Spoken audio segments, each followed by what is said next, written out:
So today is day 2 of our 12 days of decorations. Yes. We're very excited. Hi, Leah from my sewing room. Linda, I'm her sidekick. This is my elf in training. Thank you for joining us yesterday. I apologize. It clearly looks like we got into the Christmas candy before our video.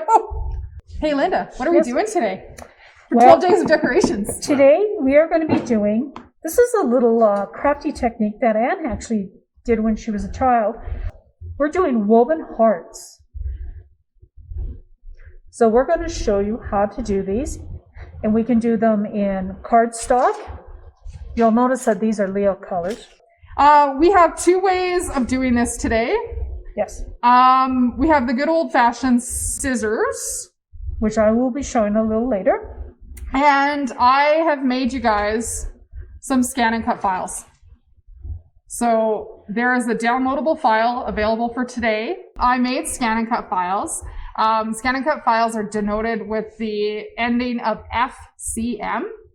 And the way I remember that is this is a fabric cutting machine. It's Brothers proprietary format. It won't open anywhere else. So if you have a different type of digital cutter, my file is probably not going to work for you, unfortunately. So you'll have to go Linda's way of making this. Or, yeah, I don't know how all the other cutters work. I only know how ours work. So we're looking at the Brothers Scan and Cut SDX225.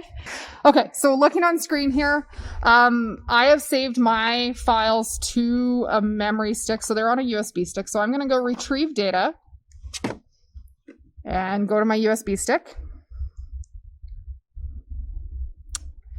And then I'm going to cut the easy one first, which is the single woven heart. And I've given you 2 identical pieces that you'll use to weave together. And I actually cut this out of 2 separate colors. So I cut it twice, which worked for me. I am just going to place, this is actually just construction paper this time. I used cardstock when I was at home because I had no construction paper. Flat on a standard tack mat will hold paper pretty nicely. And then I'm going to load my mat.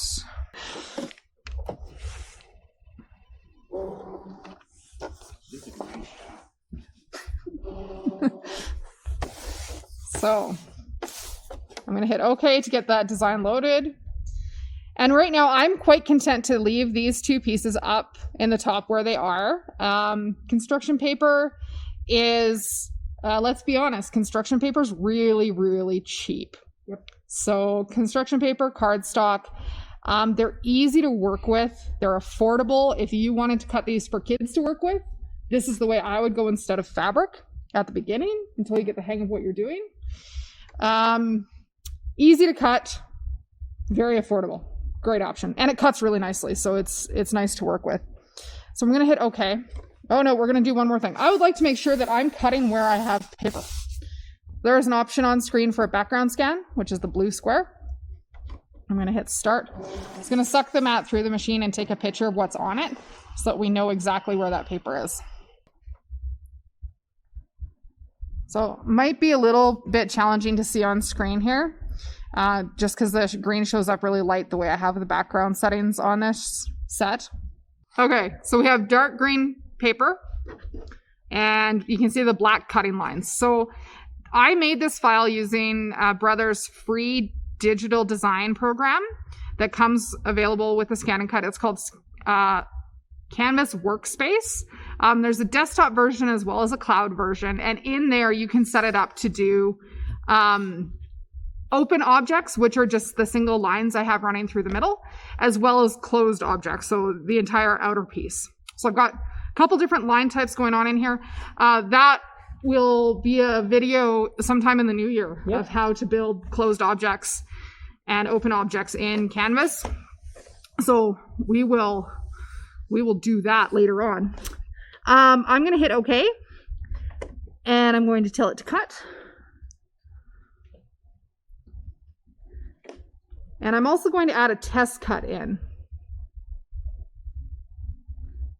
which is just a tiny little cut to make sure that it's going to cut the way I want it to. Just going to move that somewhere where I don't have my main design. And then I'm going to hit start. And it's going to cut the test cut first. And the SDX225 has an auto depth sensing blade. So it measures how thick the fabric or paper is and adjusts the blade accordingly. So I can tell you right now that my blade depth is good. I have a tiny little green circle. I'm going to hit start on screen. My test cut was good. I'm going to hit start again, and it's just going to continue and finish cutting out the shapes that are actually on screen.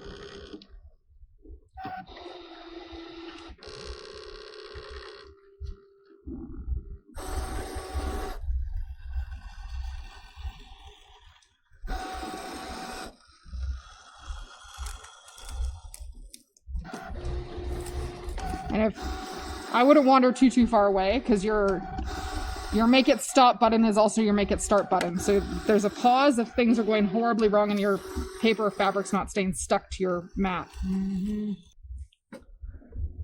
So I'm going to unload the mat. And then the easiest way to get paper products off your mat is actually just to fold your mat. And now I have two oblong shapes. Sure. They're not ovals. They're not ovals. They're not ovals. So I'm going to hand those to Linda and make two more. Yep. So you want to have contrasting colors to make the head.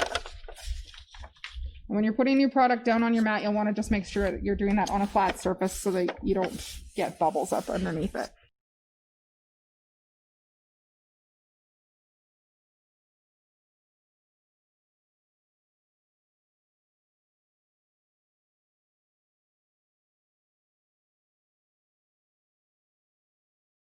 So that is how you can cut the file that I made you using the scan and cut.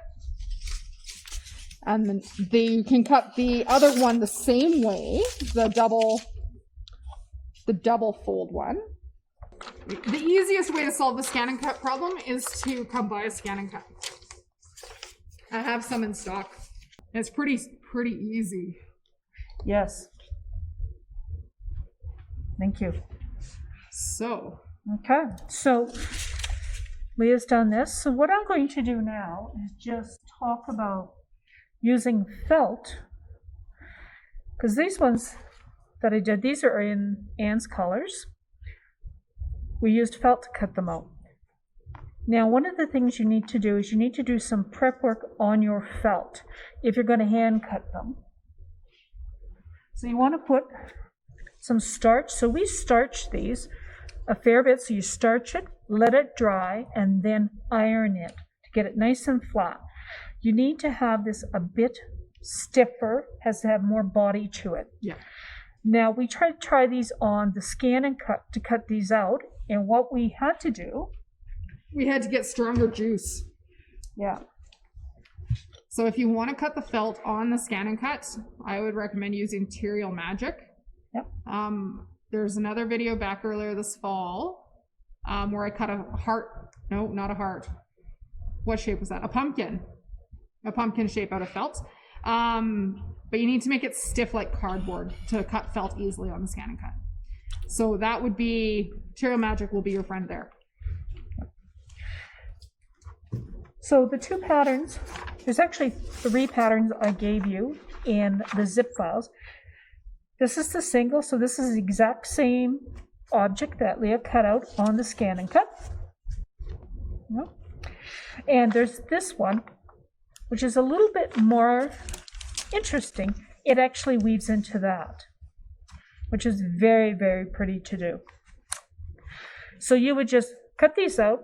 This line here goes on the fold. So here I have one where I've cut it out. I just folded it in half. I pinned it and I just cut around. So the next thing you want to do is you just want to cut right to where that line ends. Now you could use your rotary cutter to do this. And probably a ruler. I wouldn't. And definitely a ruler. I wouldn't freehand this. Now you can use these patterns over and over. This one I've already used a couple of times. And Keep in mind that this felt has already been prepared with Best Press. So you just want to make sure you've cut down well enough. There you go. And the woven hearts are always best with contrasting colors. I'll just go ahead and cut this one out, and then we're going to show you how to weave these. Now for the manual cut ones, we gave you this pattern, the one with the curves in it, and then there's another pattern there too. which we call the Really tough one. the double weave. The double weave. Anne actually did this yesterday because neither of us could. I can today now that I know how it works. Well, you have to be patient. So this is really good to give to young children. Keeps them occupied for a period of time. Okay. Give it to your teenagers who like problem solving. There you go. There we go. So I'm just going to move this out of the way. Good. Okay, so you're going to fold it in half. See if I can even do this. I can. Okay, well, I'm going to fold it and we're going to give it to Leah and she can weave this one. So what's going to happen here is you're going in and out through these pieces because we want this to open into a pocket. Yeah, you need to put goodies in there. You can fill that full of chocolate. So in here, I started with the green going through the red, and that first red one we're just going to weave all the way across so that it's going to go through the next green one. You might need to come in at a bit of an angle. And then it's going to go, the next green one, the third green one's going to go back through the red. And then the red is going to end inside the last green. And it's not going to stay tight in there at this point. Nope.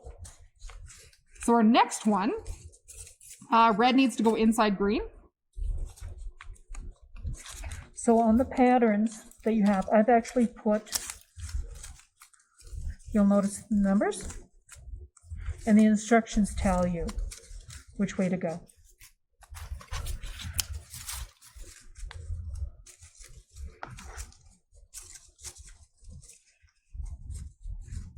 So the great part about wearing a mask while filming is none of you can see the stupid faces I'm making, or me sticking out my tongue. And I found with doing on the felt, I actually pinned here, just so to stop my weaving from moving too far.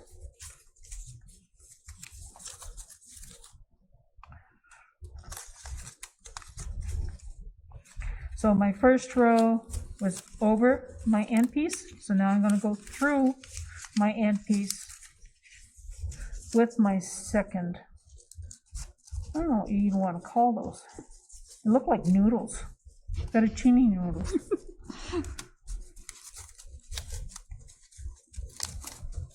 You're right, we should not time this contest.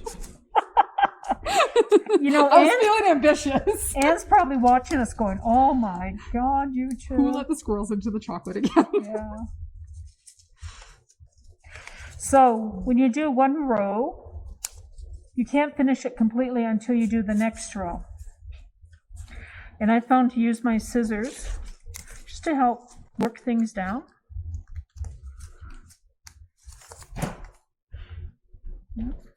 Okay, so here comes my next row. So I'm going to go over.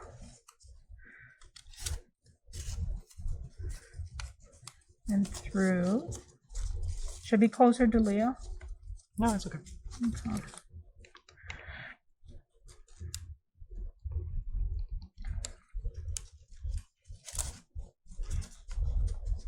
Okay, so I've got the 3 rows done. Just want to work this down.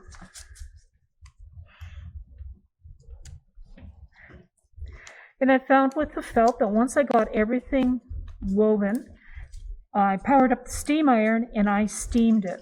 And that's how you get this nice flat. This one just turned out beautiful. I'm absolutely obsessed with that one. So I'm just going to pull it. This would be great to do on a snowy afternoon. So on the instruction sheet, so I actually printed off the instruction sheet today. So here's the materials for under 6, which would work, 7 to 12, and adult, which is basically all the same stuff. Obviously, you just really need scissors, or the scan and cut files. And then I have the instructions. And here are pictures. So there's the real complicated one that Anne did. Here's what Leah and I are trying to do now. And this is the one I really, really like. So this is all part of the download.